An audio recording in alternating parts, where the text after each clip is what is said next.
नमस्कार दर्शकों, मैं हूं नाविका कुमार और आप जुड़ रहे हैं मेरे साथ सवाल पब्लिक का शो पर। पहलगाम पर मोदी के बाद अब अमित शाह ने संकल्प दोहराया है। कहा कि आतंकवाद को चुन चुन कर खत्म करेंगे, बदला लेंगे, लेकिन आम लोग के दिमाग में जो सवाल है वो ये है कि कब लेंगे बदला। इसका जवाब है तारीख, समय, जगह हम चुनेंगे और किसी भी वक्त लक्ष्य हासिल करेंगे। पक्ष हो या विपक्ष, जब हार्डलाइन पाकिस्तान को सजा देकर रहने की प्रतिबद्धता पर है, तब नई बहस शुरू हो गई है। दर्शकों, अगर कोई भारत में वोट दे सकता है तो चुनाव भी लड़ सकता है, कल को मंत्री भी बन सकता है, योग्यता हुई तो राष्ट्रपति तक बन सकता है। लेकिन सोचिए, अगर वो भारतीय हो ही ना, पाकिस्तानी निकला तो? ये कोई काल्पनिक सवाल नहीं है। पहलगाम हमले के बाद पाकिस्तानियों के वीजा रद्द करने के भारत के फैसले के बाद ऐसी केस स्टडीज सामने आई हैं कि पूरा देश हैरान है। किसी का पासपोर्ट पाकिस्तानी है लेकिन वोटर कार्ड भारत का है। कोई 40 साल से भारत में रह रहा है लेकिन नागरिक पाकिस्तान का है। पति सीआरपीएफ जवान है, पत्नी पाकिस्तानी है। पाकिस्तानी होकर जेएंडके पुलिस में नौकरी चल रही है। सवाल पब्लिक का है कि भारत में इन पाकिस्तानियों को किसने पाला है? हिंदुस्तान एक देश है या कोई धर्मशाला है? हद तो यह है कि भारत से खदेड़े जा रहे पाकिस्तानियों के सपोर्टर्स भी सामने आ रहे हैं। रुदाली शुरू हो रखी है। फारूक अब्दुल्ला कह रहे हैं कि ये कार्रवाई इंसानियत के खिलाफ है। इंडियन यूनियन मुस्लिम लीग का कहना है कि ऐसे पाकिस्तानियों पर दुश्मनों जैसी कार्रवाई गलत है। महबूबा मुफ्ती का सवाल है, जो यहाँ 30-40 साल से रह रहा है वो इस उम्र में जाएगा कहाँ? अरे भाई, जहां भी जाए, कहीं भी जाए, पाकिस्तान में जाए, हमें क्यों इमोशनल होना है? मेरे पूर्वज भी अखंड भारत से हिंदुस्तान में आए थे। मेरी फैमिली ने, हमारे जैसे लाखों लोगों ने ये चुना था कि अब हम जी जान से भारतीय हैं, हिंदू हैं और इसी भारत के हम नागरिक हैं। लेकिन कुछ लोगों ने गजब तमाशा बना रखा है। वो पाकिस्तानी बने रहेंगे, वोट भारत में करेंगे। क्यों भाई? इस बीच आज ये भी देखा गया कि सुबह 6 बजे से अटारी बॉर्डर पर पाकिस्तानी नागरिक जिन्हें भगाया गया है, उनके लिए पाकिस्तान ने गेट ही नहीं खोले। अब ये पाकिस्तान की ओर से जानबूझकर की गई ढिठाई थी या फिर प्रक्रिया की देरी, मुझे नहीं पता। लेकिन सवाल पब्लिक का है कि जब पाकिस्तानियों के वीजा कैंसिल हुए तो उनके लिए कुछ लोगों के आंसू का मतलब क्या है? वीजा क्या किसी देश में परमानेंट बस जाने का आधार हो सकता है? सवाल पब्लिक का आज यही है। लेकिन बहस शुरू करूं उससे पहले ये फैक्ट शीट। मेरे कुछ और प्लान्स थे कि एग्ज़ाम्स ख़त्म करके मैं जॉब्स के लिए, इंटरव्यू के लिए मैं प्रिपेयर कर रहा था, लेकिन अचानक से जब सब चीज़ होना, ठीक है, ये बहुत अफेक्ट करती है। जी, यहाँ का नहीं बना हुआ हमारा पासपोर्ट। हम एज ए पाकिस्तानी नेशनल्स वहाँ से पासपोर्ट अप्लाई करके थ्रू लीगल तरीके से आए थे हम, ठीक है। हम यहाँ पे 17 सालों से, हम 2008 में आए थे, 24/11/2008 में। हमने वोट भी कास्ट किया। हमारे हर एक डॉक्यूमेंट्स यहाँ के बने, आधार कार्ड है, इलेक्शन कार्ड है, राशन कार्ड है, हमारा डोमिसाइल है मेरी यहाँ की, बाकी सारे डॉक्यूमेंट्स मेरे बने। अब मैं यहाँ से कहाँ जाऊँगा? हमारी 9 साल पहले मंगनी हुई थी। हमने वीज़ा अप्लाई किया था लेकिन नहीं था हो रहा। 9 साल तक हमने इंतज़ार किया। फिर हमारी ऑनलाइन शादी हुई है। मेरी फुफ्फो के बेटे हैं, मतलब बुआ के बेटे हैं मेरी। 2 माह हुए हैं मुझे आए हुए और ये एकदम से ऐसे कह रहे हैं। मैं सितंबर में आई थी 1.5 महीने की वीज़ा पर, यहाँ अपने मामू के घर होने, तो उनके मतलब शादी हो गई फिर मेरी। और 6 महीने के लिए मैंने नूरी वीज़ा के लिए अप्लाई किया था पर मुझे दिया नहीं गया। हाँ, शादी इधर हुई है, रहती पाकिस्तान में। मेरे पति पुलिस में 27 साल सर्विस हो गई। क्या नाम है? इफ्तिखार अली। वो पुलिस में है, उनको भी कहा कि वापस जाओ? उन्हीं को कहा, हमें नहीं कहा। पाकिस्तानियों को वीजा मिला था, परमानेंट बसने की छूट नहीं। और गजब तो ये है कि इनके नाम पर आंसू बहाने वाले भी हैं। जहाँ तक मेरा इंसानियत का सवाल है, ये ऐसा कार्रवाई बेहतर नहीं है। ये इंसानियत के खिलाफ है। वो यहाँ 70 साल से रह रही थी या 25 साल से रह रही थी या 5 साल से रह रही थी, वो यहाँ थे, उसके बच्चे यहाँ थे, पढ़ते थे। उन्हें हिंदुस्तान को कोई जख्म नहीं दिए, बल्कि हिंदुस्तान को कबूल किया। तो इससे कोई नतीजा अच्छे नहीं होते। जो लोग यहाँ बाहर से आए हुए हैं, पाकिस्तान से आए हुए, तो उसमें कोई ऐसे लोग हैं, ऐसी औरतें हैं जिनकी शादी 30 साल 40 साल पहले हुई है, या मतलब जिनके बच्चे हैं, ग्रैंड चिल्ड्रन हैं, उनका घर तो हिंदुस्तान है, वो तो अपने आप को हिंदुस्तानी समझते हैं, वो इस वक्त इस उम्र में कहाँ जाएंगे? बगैर तहकीकात के आपने पाकिस्तान का नाम लिया। पाकिस्तान के नागरिकों के जिस तरह मामले में, तो नागरिकों का इसमें क्या दोष है भाई?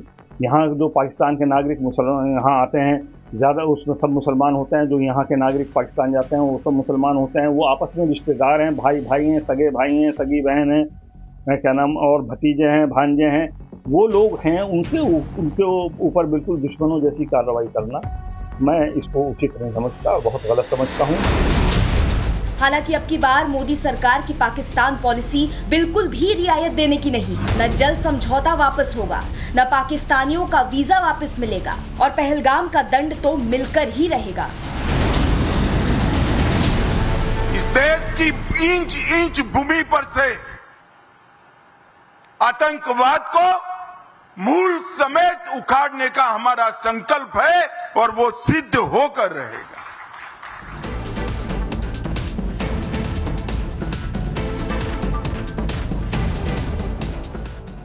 तो आज पब्लिक पूछ रही है सवाल, भारत के वोटर तब बन चुके पाकिस्तानियों को खदेड़ने की कार्रवाई पर फारूक अब्दुल्ला, महबूबा मुफ्ती जैसों के सवाल क्यों?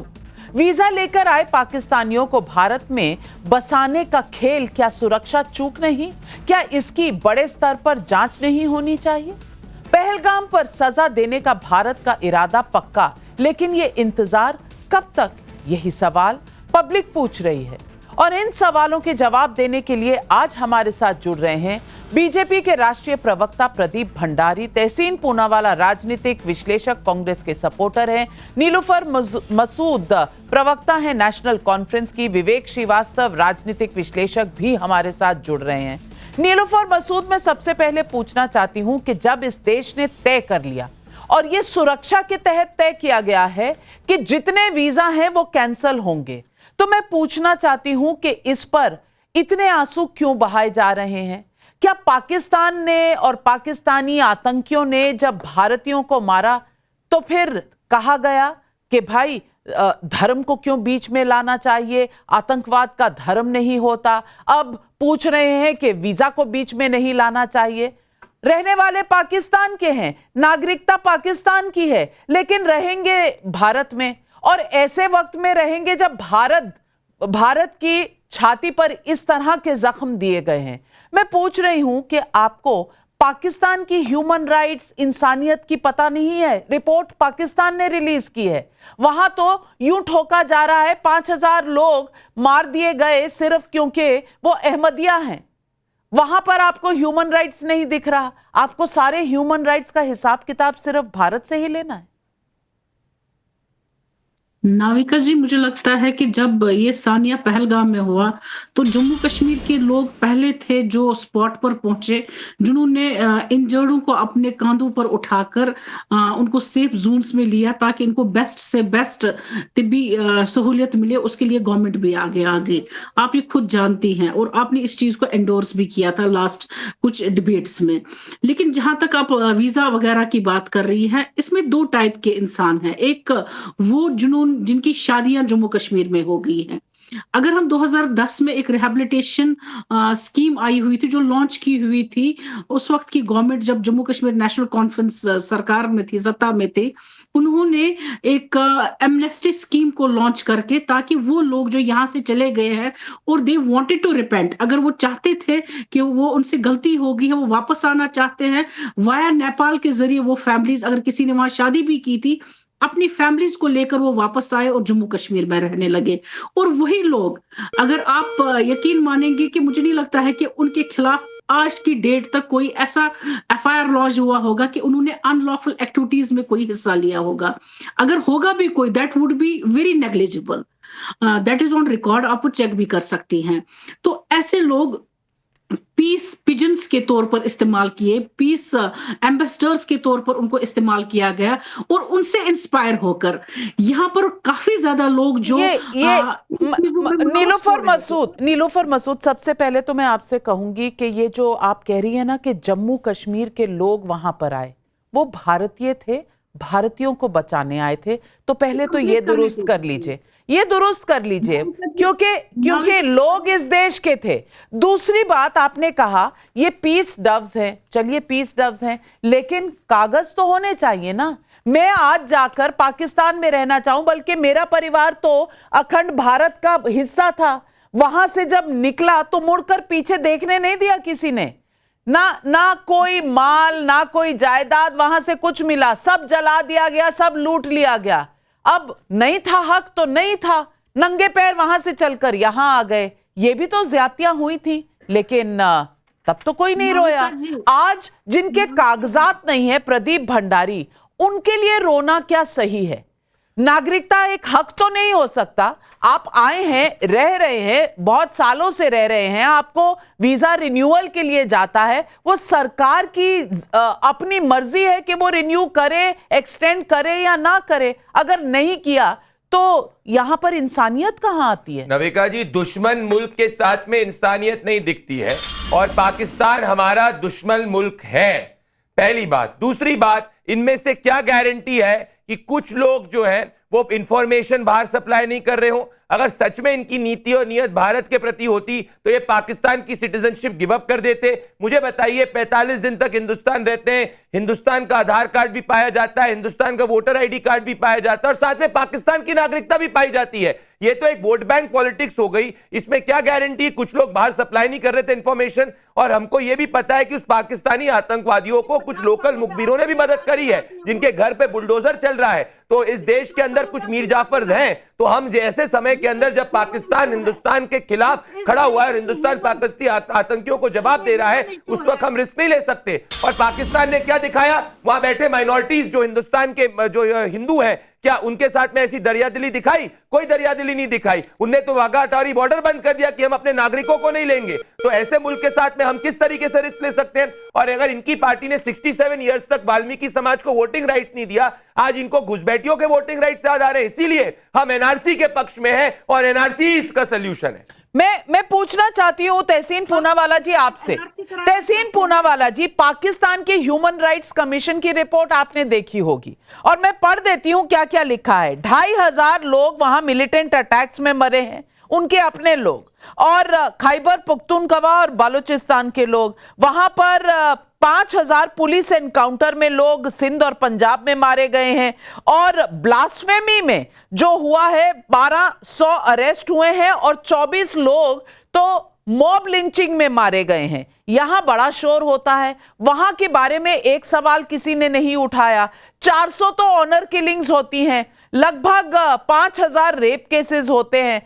मैं पूछना चाहती हूं, 13% हिंदू पॉपुलेशन थी वहां पर लगभग 75 साल पहले, आज 2% से कम है। तब किसी को याद नहीं आता कि ह्यूमन राइट्स क्या हो रहा है। ह्यूमन राइट्स पाकिस्तानी जिन्होंने अपना पाकिस्तान की नागरिकता नहीं छोड़ी और भारत की भी साथ में चाहते हैं, एक हाथ में लड्डू एक हाथ में पेड़ा रखना चाहते हैं, उनके लिए इतने आंसू। थैंक यू नाविका जी, आपके शो में मुझे शिरकत करने का मौका मिला। सवाल आपका मुझे ये लग रहा है कि विपक्ष कहीं ना कहीं गलत है। ठीक है, मान लेते विपक्ष गलत है, मैं उसी से शुरू करते हैं। अब विपक्ष गलत है पिछले 6 साल में, क्योंकि आपने जिनका इंटरव्यू दिखाया उस नौजवान का जो कश्मीर में रहता है, वहां पर उसने वोट डाला और पाकिस्तान का नागरिक है। पिछले 6 साल में जम्मू एंड कश्मीर में एलजी का और केंद्र सरकार की हुकूमत चलती है।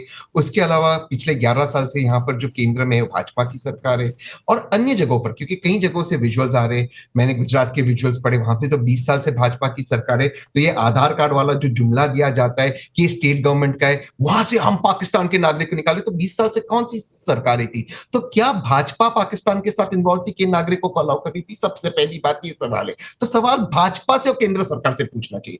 दूसरा सवाल मैं आपसे पूछना चाहता हूं, विपक्ष गलत है, सब कुछ गलत है, हम उसको एक बेस मानते चलते।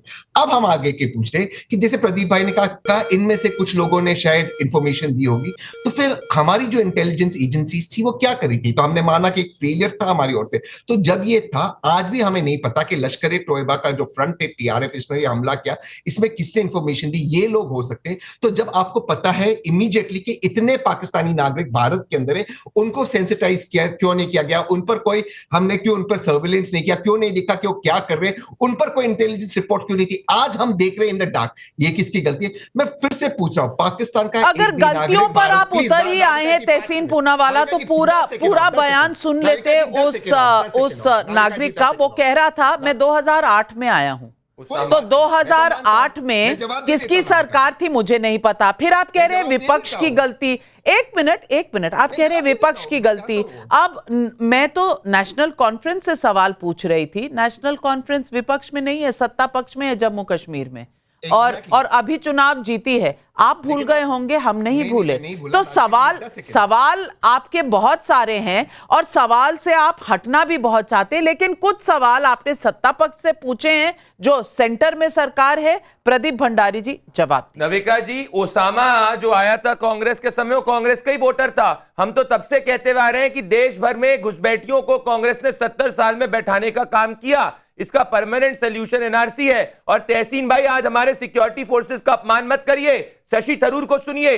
आप और मैं अभी चैन से बैठे, दिल्ली के अंदर, मुंबई के अंदर आपके समय के अंदर सीरियल ब्लास्ट हुआ करते थे, तो इसके लिए सिक्योरिटी फोर्सेस को क्रेडिट देना चाहिए। हमें नहीं पता कितने ऑपरेशंस आतंकवादियों के अनसक्सेसफुल होते हैं, परंतु एक बार अगर आतंकवादी सक्सेसफुल होता है, उसके कारण हमारे सिक्योरिटी फोर्सेस का अपमान मत करिए। पहली बात। दूसरी बात, कितने सारे जम्मू कश्मीर के अंदर काम करने वाले सरकारी कर्मचारी जो पाकिस्तान की मुखबरी कर रहे थे, उनके खिलाफ कार्रवाई करी है एनआईए ने। ये आप भी जानते हैं, मैं भी जानता हूं। मैं एग्जांपल देना चाहता हूं। सीनियर असिस्टेंट था जम्मू कश्मीर के अंदर पीडब्ल्यूडी का, जाहिर अब्बास, जो एक स्कूल टीचर था, 29 नवंबर 2024 को उसको टेरर सिंपैथाइजर केस के अंदर किया गया। तो इस देश के अंदर जो पाकिस्तान की मुखबरी कर रहे हैं तहसीन भाई, उसके खिलाफ हम एक्शन कर रहे हैं। क्या आप हमें एनआरसी में समर्थन करेंगे? क्या आप बंगाल की सरकार को बोलेंगे फेक आधार कार्ड बनाना बंद करे? आपको आज राष्ट्रहित की बात करनी चाहिए, दलित की नहीं। नाविका जी, राइट टू आंसर प्लीज। मैं दो चीज कहना चाहूंगा नाविका जी। मैं प्रदीप भाई का बहुत सम्मान करता हूं, मेरे बहुत अच्छे भाई, लेकिन आज उनका एक वीडियो वायरल हुआ है। उन्होंने कहा कि कास्ट कॉन्स्पिरेसी, कास्ट नहीं, वो भी गलत है। आपने मेरी बात बोलिए ना प्लीज। आप वीडियो की बात कर रहे हैं, चलो बोलो। प्लीज मेरे बात बोलिए। नहीं, ये वीडियो इस चैनल का नहीं है। मैं ये साफ कर दूं कि ये वीडियो इस चैनल का नहीं है, तो इसलिए इस पर मैं कोई टिप्पणी और मैं कोई रिस्पॉन्सिबिलिटी भी नहीं लेती। टू स्पीक ना नाविका जी, आई एम आल्सो गेस्ट ना, उतना हमें मौका दीजिए। हर लाइन में हमें टोकेंगे तो नो पॉइंट ना, प्लीज हमें मौका दीजिए। नहीं, तहसीन पूनावाला जी, मेरी एज अ जर्नलिस्ट क्या ड्यूटी है वो मैं आपसे नहीं समझूंगी। अगर मुझे डिस्क्लेमर देना है कि ये वीडियो मैंने देखा नहीं है, मेरे चैनल का नहीं है, तो ये डिस्क्लेमर आपके कहने से पहले मैं दूंगी, आपके हिसाब से नहीं दूंगी। अब आप बोलिए। थैंक यू नाविका जी। अब क्या हो रहा है ना नाविका जी, प्रदीप भाई ने कहा कि देश के अंदर एनआरसी होना चाहिए। मैं मेन पॉइंट तो चला गया, बट मैं एनआरसी होना चाहिए, मैं भी इत्तेफाक रखता हूं। एनआरसी कीजिए। एनआरसी के खिलाफ टाइम्स नाउ की मैं आपको रिपोर्ट देता था, एक हमारे जो देश के सबसे बड़े नेता है, उन्होंने कहा कि आप मुझ पे भरोसा कीजिए, एनआरसी नहीं हो रहा है। और वो है हमारे माननीय प्रधानमंत्री नरेंद्र मोदी जी। क्या वे देश के खिलाफ थे? ठीक उसी तरह जैसे कास्ट सेंसस एक ग्लोबल कॉन्स्पिरेसी था। मैं पूछ रहा हूं, अब तहसीन पूनावाला मुझे लगता है बहुत समझदार इंसान है। जिस वक्त ये सवाल उठा था सीएए के साथ, उस वक्त प्रधानमंत्री ने कहा था कि इस वक्त एनआरसी नहीं हो रहा। ऑफ कोर्स कॉन्टेक्स्ट में आपको लेना पड़ेगा। ऐसा नहीं कभी कहा था कि जिंदगी में कभी नहीं होगा। जब समय ठीक होगा तो डिसाइड करेंगे, लेंगे। और अगर लेना चाह रहे हैं अब, तो आप समर्थन दे दीजिए। आपने तो यह भी कहा था कि सीएए के बाद मुसलमानों को देश से निकाल दिया जाएगा। सीएए आया, कोई निकला नहीं, अब पाकिस्तानी निकाल रहे हैं, तो भी आपके पेट में दर्द है। और ये दर्द क्यों है विवेक श्रीवास्तव जी? कौन सा डॉक्टर बुलाऊं कि ये दर्द आपका चला जाए? ये पाकिस्तानी लोग हैं, ये पाकिस्तान के नागरिक हैं, वोट यहां करते हैं। क्या ये सही है? जी हाँ, इस दर्द का नाम है इंसानियत मैडम। जो नरेंद्र मोदी की सरकार में शायद हम भूलते चले जा रहे हैं। 80 साल की एक बूढ़ी औरत जिसके पास रोटी खाने को नहीं है, हस्बैंड मर चुका है, उसमें नरेंद्र मोदी को मुखबिरी दिख रही है। 5 साल के बच्चे, 3 साल के बच्चे, बेवा औरतें, ये सब वहां बॉर्डर पे इकट्ठे हो गए बिना खाना पानी के, इसमें आपको मुखबिर दिख रहे हैं। ये सिर्फ सॉफ्ट टारगेट्स हैं जिनको करने में सरकार को बड़ा मजा आ रहा है और हम इस समर्थन में नहीं है। हमारे हिसाब से इनको वापस भेजिए जहां ये थे, और आपको अगर एक्शन लेना था आप 10 साल में सिस्टमैटिकली लेते। ये झटके में उठा करके रिलोकेट कर देना लोगों को, ये ना मानवता है और ये ह्यूमन राइट्स के खिलाफ है। आप दूसरी बात आप सुनिए, आप उसको टारगेट करिए जिसने आपको हर्ट किया है। एक भी आतंकी कैंप कहां पर है आपके पास इंफॉर्मेशन है ही नहीं। आप लीडर ऑफ अपोजिशन को कॉन्फिडेंस में लेते नहीं है, उनको टारगेट करने का आप प्लान नहीं बनाते। आप पानी की ट्रीटीज को वापस ले रहे हैं, उससे किसको फर्क पड़ने जा रहा है? पड़ रहा है, फर्क पड़ेगा, पड़ रहा है। चिनाब सूख रहा है, सिंध में प्रोटेस्ट हो रहे हैं, दर्द आपको हो रहा है। आप इंसानियत की बात कर रहे हैं, और इंसानियत ये वही है जो चीन वाले वॉर में आपने इंसानियत दिखाई थी। चीनियों को आपने खून दिया था, आपने भारत के सैनिक जब मर रहे थे चीनियों को खून दिया था, ये आपकी इंसानियत है। और तब आपकी इंसानियत को क्या हुआ था? तब आपकी इंसानियत को क्या हुआ था जब हिंदू और सिख मर रहे थे पाकिस्तान में, सीएए कानून बना उनको इंसानियत दिखाने के लिए।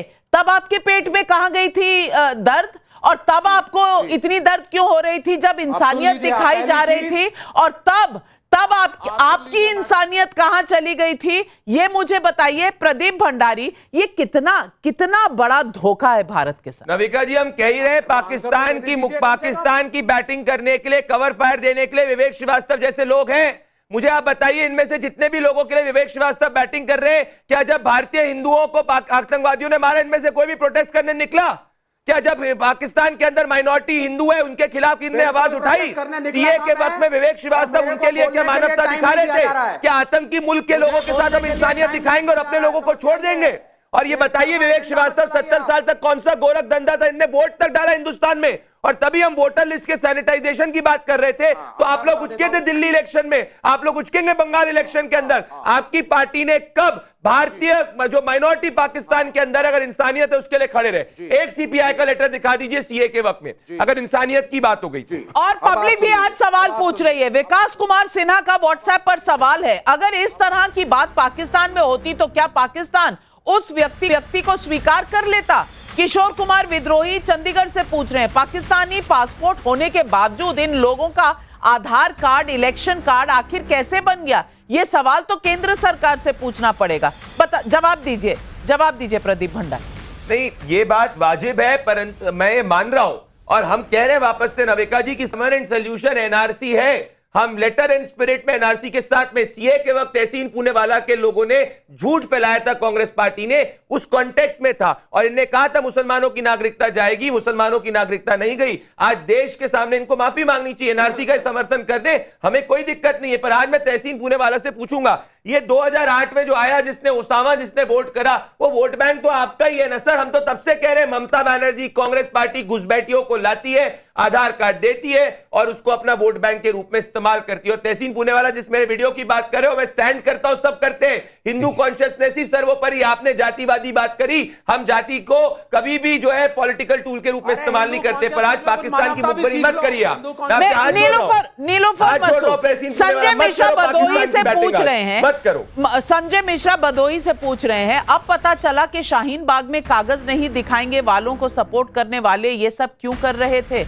जवाब दीजिए, ये पब्लिक का सवाल है। नाविका जी, मैं याद दिलाना चाहूंगी प्रदीप जी को, शायद सीमा हैदर को ये भूल गए हैं, जब ये ब्राइड बनकर हमारे हिंदुस्तान में आई थी तो डोल नगाड़े निकालकर यही निकले थे कि एक पाकिस्तानी बेटी बहू बन गई। उस वक्त तो इनको एनआरसी वगैरह याद नहीं था।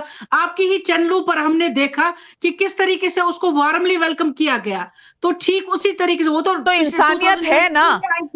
पर इस वक्त जब हमारे देश के नागरिकों को मारा जाए तो इंसानियत तब आपको क्यों याद आती है? प्रदीप भंडारी जवाब दीजिए। नविका जी बिल्कुल, पर उसके बाद इनने हमको किया क्या? पाकिस्तान ने हमारे 26 से ज्यादा भारतीय हिंदुओं को इन्होंने मारा और आतंकवादियों ने हमला किया और किसी ने कुछ नहीं किया।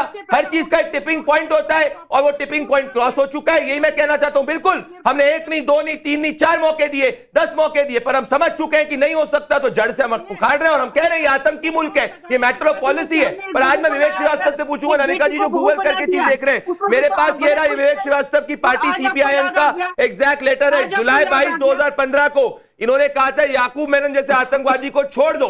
तो मैं इनसे ओपन चैलेंज करना चाहता हूं आपके शो पे, कब आपने हिंदू, अगर इंसानियत थी तो माइनॉरिटीज इन पाकिस्तान के लिए कब इंसानियत दिखाई विवेक भाई? क्या पाकिस्तान जाकर उनको यहां पे लेके आओगे जो हिंदू है वहां पे? पहले आप एक पहले रिटर्न दरखास्त टाइम्स नाउ और नाविका कुमार को दे दीजिए कि विवेक श्रीवास्तव को थोड़ा टाइम दे दे बोलने का और रिबट करने का टाइम दे दिया करें। पहले तो ये आप कर लीजिए। चलिए बोलिए, बोलिए, 45 सेकंड आपके शुरू हो गए। सुनिए, आपने जी थैंक यू। कोई भी डॉजियर बना करके भारत सरकार, एक्सटर्नल अफेयर मिनिस्ट्री ने यूनाइटेड नेशंस और किसी भी मुल्क को अब तक नहीं दिया है। फॉरेन मीडिया में चीख चीख करके जब लोग पूछ रहे हैं, एम्बेसडर्स की एक मीटिंग जो हिंदुस्तान ने बुलाई थी, तो उन्होंने कहा as of now nothing return has been given to us and we do not know what happened. ये हालत है एक्सटर्नल अफेयर मिनिस्ट्री की।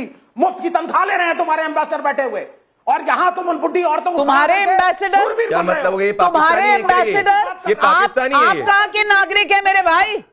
विवेक श्रीवास्तव जी कहां के नागरिक हैं आप? कहां के नागरिक हैं? भारत के? खाएंगे यहाँ, खाएंगे यहाँ, रहेंगे यहाँ। पाकिस्तान जाके रह लीजिए ना, पाकिस्तान जाके रह लीजिए। वहाँ लोगों को खाना नहीं मिल रहा, बिजली नहीं मिल रही, आटा नहीं मिल रहा, वहाँ पर पानी भी नहीं मिल रहा। किस तरह की बात कह रहे हैं? आपके एम्बेसडर आप किस देश से आते हैं? आप किस देश से आते हैं? ये इनका हो गया, ये बैठ गए अंदर गद्दार जो बैठे हैं आपके शो के सामने। नविका जी, हमारे एम्बेसडर्स को, तुम्हारे एम्बेसडर, तुम्हारी तनख्वाह, मुझे लगा आसिफ मुनीर का प्रवक्ता बात कर रहा है। मुल्क ने भारत का समर्थन नहीं किया, ये पहली चीज है। अरे क्या बात कर रहे हो? किसी एक मुल्क ने पाकिस्तान का समर्थन नहीं किया है। हम नहीं देंगे डॉजियर किसी को भी। यूएन का इसमें कोई लेना देना नहीं है। भारत अपने आप निपटेगा पाकिस्तान से। नेहरू जी वाली गलती नहीं करनी हमें।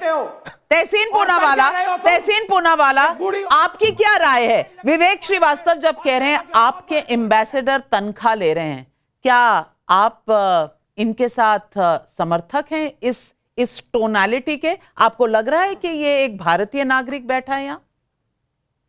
नाविका जी, मैं एक चीज कहना चाहता हूँ, देयर इज नो डाउट कि लश्कर ए तोयबा का जो फ्रंटेड टीआरएफ इसने अटैक किया, और वो जो उसका फुटप्रिंट है वो हमें पता है, क्योंकि इसके पहले लगातार डॉसियर खेलने की जरूरत है। नाविका जी, अगर 30 सेकंड मुझे आप दे दे तो मैं अपनी बात समाप्त कर दूं। मैं सिर्फ 30 सेकंड चाहता हूँ, क्योंकि इसके पहले मैं बहुत बार आपके शो पे आया था और हमने ये बात कही थी और आपने मेरा साथ दिया था कि सिलेक्टेड टारगेटिंग हिंदूज का था। इनफैक्ट नाविका जी, आपके एक शो में जब मुझे आया था, आपको याद है कि हिंदू पिलग्रिम्स पे टारगेट हुआ था, वो उस वक्त बस गिर गई थी, इतनी बड़ी मात्रा में हिंदू भाई हमारे शहीद नहीं हुए, तब से ये चल रहा है। सवाल ये है कि ये जो डॉजियर है भारतीय सरकार के पास, और हम पाकिस्तान से निपटेंगे और प्रधानमंत्री जी के साथ है, but at the same time जो हमारे फैक्ट्स है वो पूरे फैक्ट्स भारत के ऑपोजिशन, भारत के नागरिक और दुनिया के सामने आना चाहिए कि किस तरह से लश्कर ए तोयबा एक डेजिग्नेटेड टेररिस्ट ऑर्गेनाइजेशन। नाविका जी, अपना नाम चेंज पाकिस्तान बाद में मांगेगा डिटेल, लेकिन भारत का विपक्ष पहले मांगेगा डिटेल। भारत के विपक्ष की आंसू पहले बहेंगे पाकिस्तानियों को घर भेजने पर, लेकिन हिंदू मर गए, यहां पर टारगेट हुए, आतंकियों से टारगेट हुए, उनका दर्द सब भूल चुके हैं।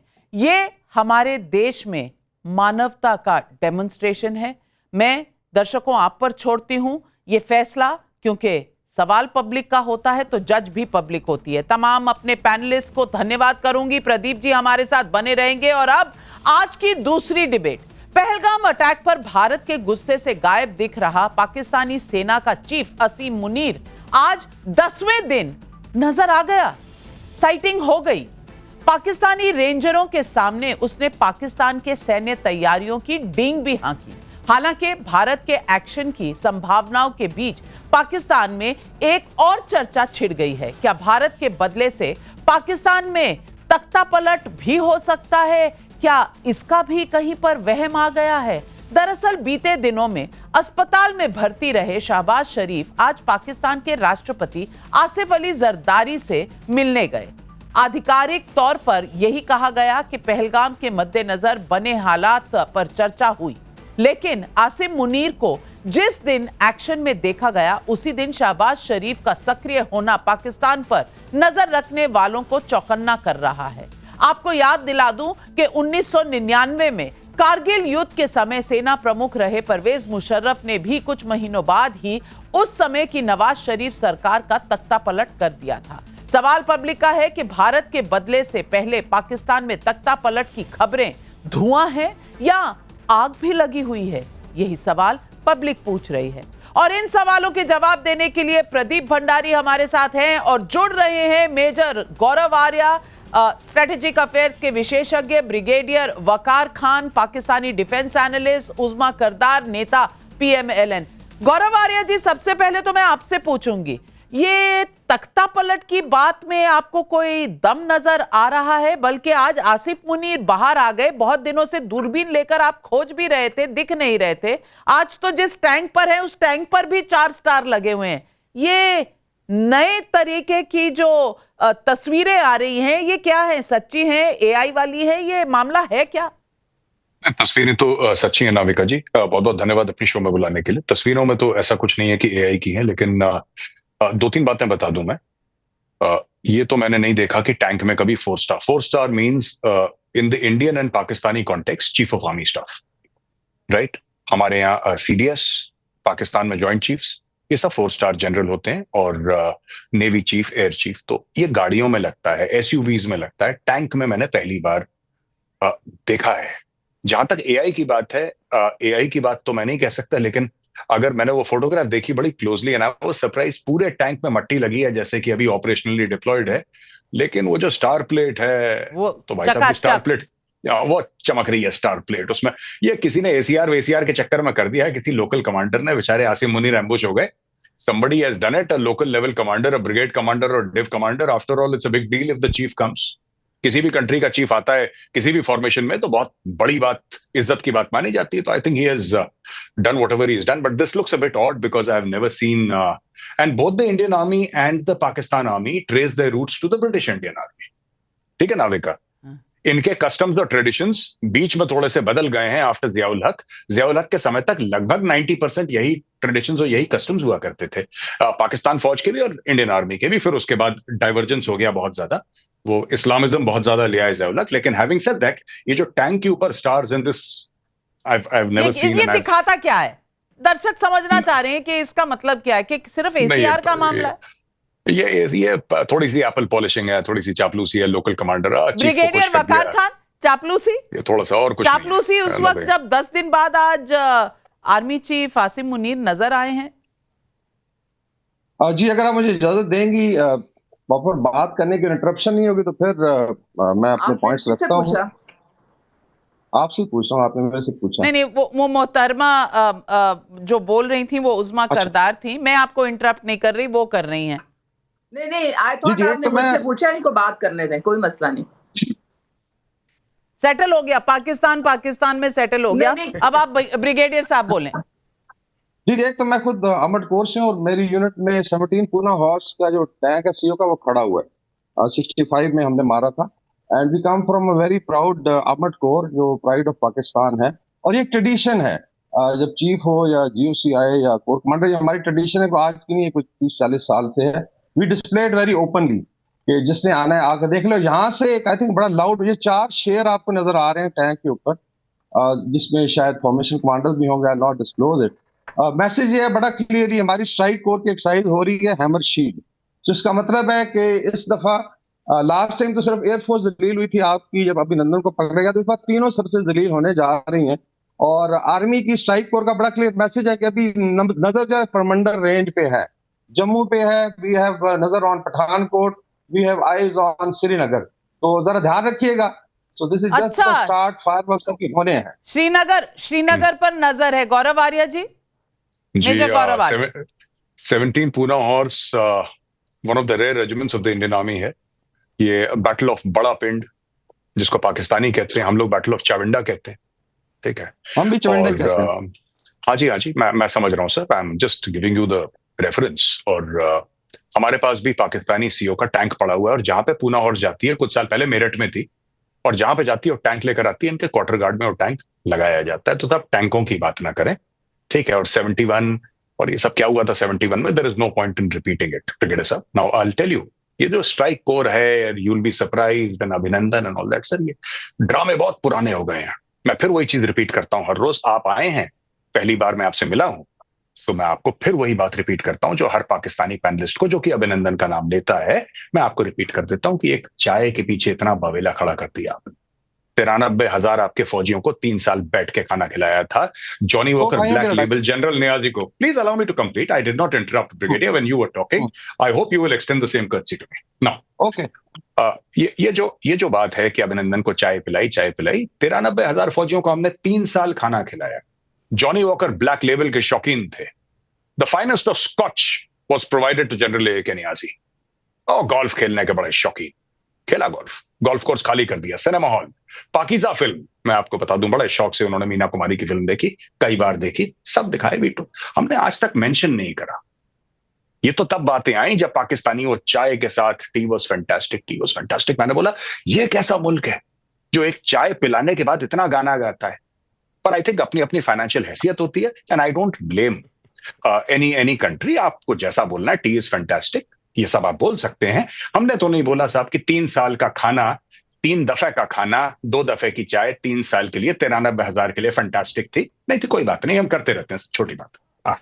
जहां तक स्ट्राइक कोर्ट की बात है, तो अभी कोई बड़के मारने का, मैं मारूं बड़क आप मारे बड़क, इससे कोई फर्क नहीं पड़ता, ठीक है। जो होगा सामने देख लेंगे सामने, कुछ दिनों की बात है। We will again invite you, and I hope I can request Navika, आपको फिर से इनवाइट करेंगे जब ये होगा, क्योंकि होने तो वाला है। अभी तो भारत ने कुछ किया ही नहीं, अभी तो भारत ने कुछ किया ही नहीं। एक स्टेटमेंट दिया, कुछ मीटिंग्स की, और हलचल किस तरीके की वहां शुरू हो गई है उस्मा जी वहां हलचल। कभी कोई प्रेसिडेंट के पास जा रहा है, कभी दूसरे देश में, अरे चाइना हेलो, पैसे भेज दो, पेट्रोल डलवाना है टैंक में, डीजल डलवाना है टैंक में, इस तरह की तो हलचल वहां पर मची हुई है। और आप कह रहे हैं श्रीनगर पर नजर है। वाह वाह। देखें, आप अपनी फिक्र करें। इस वक्त जो इंडिया है वो एक फेल्ड स्टेट है, और आपकी फौज तो टोटल फेलियर है। आपकी फौज जो थी, यानी पहलगाम से 400 किलोमीटर दूर लाइन ऑफ कंट्रोल, 7 लाख आपने आर्मी बिठाई हुई, 1 घंटा गुजर गया, ना वहां कोई पुलिस का एहलकार आया, ना कोई फौजी आया। आपका तो टोटल सिक्योरिटी कोलैप्स है। आप उस पर गौर करें। आसिम मुनीर साहब जो हैं, वो अब आपको सबक सिखाने के लिए आप मैदान में उतर आए। आसिम मुनीर साहब को पूछ लो पश्तून की पुलिस उन्हें क्या कह रही है। आसिम मुनीर साहब को पूछ लो, पश्तून की पुलिस कह रही है आपकी आर्मी चीफ को रखते हैं जूते की नोक पे। आप हमें फेल्ड स्टेट बता रही हैं। ये फेल्ड स्टेट कैसा होता है, पाकिस्तान जैसा होता है, इन्हें बता दें मोहतरमा को। हर चूहे को लगता है कि वो शेर बन जाएगा। ऐसे ही इनके ख्वाब है पाकिस्तानियों के। इनकी ऐसी हालत हो चुकी है कि इनका प्रधानमंत्री हॉस्पिटल में एडमिट है, पता नहीं हिंदुस्तान क्या करेगा। इनकी ऐसी हालत हो चुकी है कि आसिम मुनीर घबरा के 10 दिन बाद निकला बाहर कि ऐसा ना हो मेरी फौज ही मेरे खिलाफ विद्रोह कर दी। 4 टुकड़े हो सकते हैं मैडम आपके, 4 टुकड़े। ये समझो, घर के बाहर निकलोगे पता नहीं कि पाकिस्तान ए में हो, पाकिस्तान बी में हो, पाकिस्तान सी में हो, डी में हो। 4 टुकड़े आपके खिलाफ आपके लोग निकलेंगे। और जो भिखारी और गधे के लिए जाने जाते हैं, जो चाइना के पैसे पे पल रहे हैं, जो हमारे, अरे सुनो, हम एक काम करते हैं, हमारा वन ऑफ द इंडस्ट्रियलिस्ट पूरी आपकी इकोनॉमी को ले लेगा, तो घबराने की जरूरत नहीं है। आज आपका ऐसा हाल होगा, 7 पुश्तियां याद करेगी। फिर मत फोन करना टाइम्स नाउ को जब बेरोजगार हो जाओगे कि हमको और बुलाओ, जिससे कि पाकिस्तान में रोजगार नहीं है। समझे? ऐसा मुंह तोड़ जवाब देंगे ना जैसे हमेशा दिया है। बीबी फेल्ड स्टेट आप हमें कह रहे हैं। आपके यहाँ प्राइम मिनिस्टर कैसे बनते हैं सारी दुनिया को पता है। आर्मी चीफ अपॉइंट करते हैं प्राइम मिनिस्टर, और पुराने प्राइम मिनिस्टर जो आपके एक्चुअल पॉपुलर नेता हैं वो जेल में बैठे हुए हैं। आज तो कुछ रिटायर्ड जनरल वगैरह उनसे मिलने भी गए थे जेल में। आप हमें फेल्ड स्टेट कह रही हैं। पैंसठ हजार करोड़ के तो राफेल हम ऐसे खरीद लेते हैं, हम जाकर बैठते हैं ट्रंप के साथ हाई टेबल पे। फर्स्ट मीटिंग जो होती है फॉरेन डिग्निटरी से वो नरेंद्र मोदी जी की होती है। फेल्ड स्टेट हम है, आपके यहाँ आटा नहीं मिल रहा लोगों को, फेल्ड स्टेट हम है। ब्रिगेडियर साहब, ब्रिगेडियर साहब, आज सिंध में प्रोटेस्ट हुए, पानी नहीं मिल रहा। ब्रिगेडियर साहब आप इसलिए हंस रहे हैं ना? नहीं, मैं असल में देखें, अगर आप टाइम दें तो it's really becomes a comedy show. तो this is last 4 days experience. अभी मैंने सुना गौरव आर्य खुद कह रहा था कि जल्दी करें और टाइम मिल जाएगा और लोग आ जाएंगे। भाई हम तो वेट कर रहे हैं। अभी आप एक तरफ कहती हैं जी कि वी आर नॉट, कोई इंटेंशन नहीं है, हमने शो नहीं की। आपने तो अभी अपने कमांडर्स को इजाजत दे दी ना, इनिशिएटिव दे दिया। अभी HS पनाग ने और प्रवीण सानी ने खुद कहा है कि टेक्नोलॉजिकली आप अपनी कमिटमेंट देख लो। नॉर्थ ईस्ट में जब आपको कुट पड़ी गलवान में, can you take out eastern command, can you take out your northern command? आपके बड़े बुरे हालात हैं कि जमाने में 1 to 5 पे खेलते थे, अभी मेरे साथ 1 to 1.5 होना है। एयरफोर्स में PL-15 आ गया है, you will B shot 200 kilometre inside India. और हमारी ड्रोन की ability maritime is 1500 mile. Bring your INS Vikrant और whatever you have.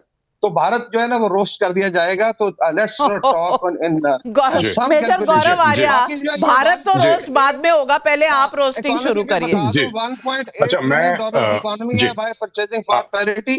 Yes, government में भी I think having problem, but people are very happy. To put it mildly, Brigadier Saab, to put it mildly, your economy is having problems. Yeah, to put it very, very mildly.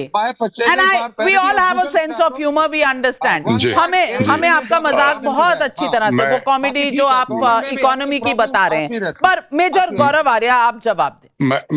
मैं सबसे पहले नाविका उज़मा जी जो है ना, मैं उनके फेफड़ों के पैर छूना चाहता हूँ। मैंने कभी इतनी कैपेसिटी किसी की नहीं देखी कि लगातार बिना सांस। तो मैं उज़मा जी ऑटो पे चलते रहते हैं, हम क्या करें? उज़मा जी मैं आपके फेफड़ों के चरण स्पर्श करता हूँ। आपसे करीब 40 साल छोटा हूँ, आपसे 40 साल छोटा हूँ। इस बच्चे को आशीर्वाद दे दीजिए, ठीक है? अच्छा सुनिए, अच्छा बोला करें, प्रोपेगेंडा किया करें। बिल्कुल मैडम, कोशिश करेंगे। जब आप झूठ बोलते हैं, अच्छा सुनिए ना, आप बेवकूफ तो नहीं है ना? अच्छा सुनिए, उज़मा जी क्योंकि नाविका ने ब्रिगेडियर साहब का नाम लिया, मुझे लगा आप ब्रिगेडियर उज़मा बन गई हैं। आप ब्रिगेडियर उज़मा बन गई हैं तो मैं आपसे बात कर लेता हूँ। वो ईस्टर्न कमांड की बात कर रहे हैं, है ना? तो मैं ठीक है, मैं ब्रिगेडियर उज़मा से बात कर लेता हूं। थोड़ा सा ब्रेक लगाइए, पानी कम है पाकिस्तान में, प्यास लग जाएगी, गला सूख जाएगा। उज़मा जी, मैं आपके फेफड़ों को नमन करता हूँ। आप आप क्या बताऊं मैं? अच्छा, फर्स्ट ऑफ ऑल ब्रिगेडियर साहब ने जो बोला ना ईस्टर्न कमांड, पाकिस्तान का ईस्टर्न कमांड से क्या लेना देना है? पाकिस्तान का वेस्टर्न और नॉर्दर्न कमांड से लेना देना है, पहली चीज। I don't know who this guy Praveen Sawhney is. Of course, General Panag is a respected general, no doubt. He's been an army commander, and people have different opinions. अगर General Panag का एक opinion है, right? तो ऐसे हमारे पास हजार और generals हैं जिनका और मुख्तलिफ ओपिनियन है। It's okay. और मैं एक और आपको बात बताता हूँ ब्रिगेडियर, पाकिस्तान डेमोक्रेसी है, यहाँ पे you are allowed to have different opinions. तो यहाँ पे कोई गायब नहीं कर देगा किसी को कि अगर कोई सरकार को, कोई मोदी सरकार को ये बोले कि नहीं आपकी तैयारी पूरी नहीं है और आप ठीक काम नहीं कर रहे, तो वीगो आई काली वाली और उसको पकड़ के ले गई। इंडिया में ऐसा नहीं होता। और कई लोग हैं, आपने तो general Panag is a very respected figure sir, तो बड़े बड़े इज्जत के काबिल हैं वो। ऐसे कई और जनरल्स हैं जो क्वेश्चन करते हैं, और हमारे यहाँ ये कल्चर है खड़े होकर सवाल पूछने का। और यहाँ पे इसी प्लेटफॉर्म पे आप नाविका का प्लेटफॉर्म देख लीजिए, कोई और चैनल देख लीजिए, आपको ये दिखेगा कि हर रोज सरकार से सवाल पूछते हैं, फौज से सवाल पूछते हैं। ये हमारा कल्चर है, ठीक है? हाँ, now there are two things. आपने बात करी लद्दाख की, आपने बात करी गलवान की, ठीक है? गलवान में चाइना आया, सबसे पहले तो आपको चाइना को क्रिटिसाइज करना चाहिए। चाइना ने करार तोड़ा। कमाल करते हो तुसी, आका नहीं ना दे। नहीं, चाइना ने करार तोड़ा। चाइना ने 5 एग्रीमेंट साइन करी थी, चाइना ने तोड़ दिया करार। उज़मा जी आपके फेफड़ों के फिर चरण छू रहा हूं, हाथ जोड़ के आपके सामने बैठा हूं। आपसे करीब मैडम 50 साल छोटा हूं, बच्चे पे रहम करें।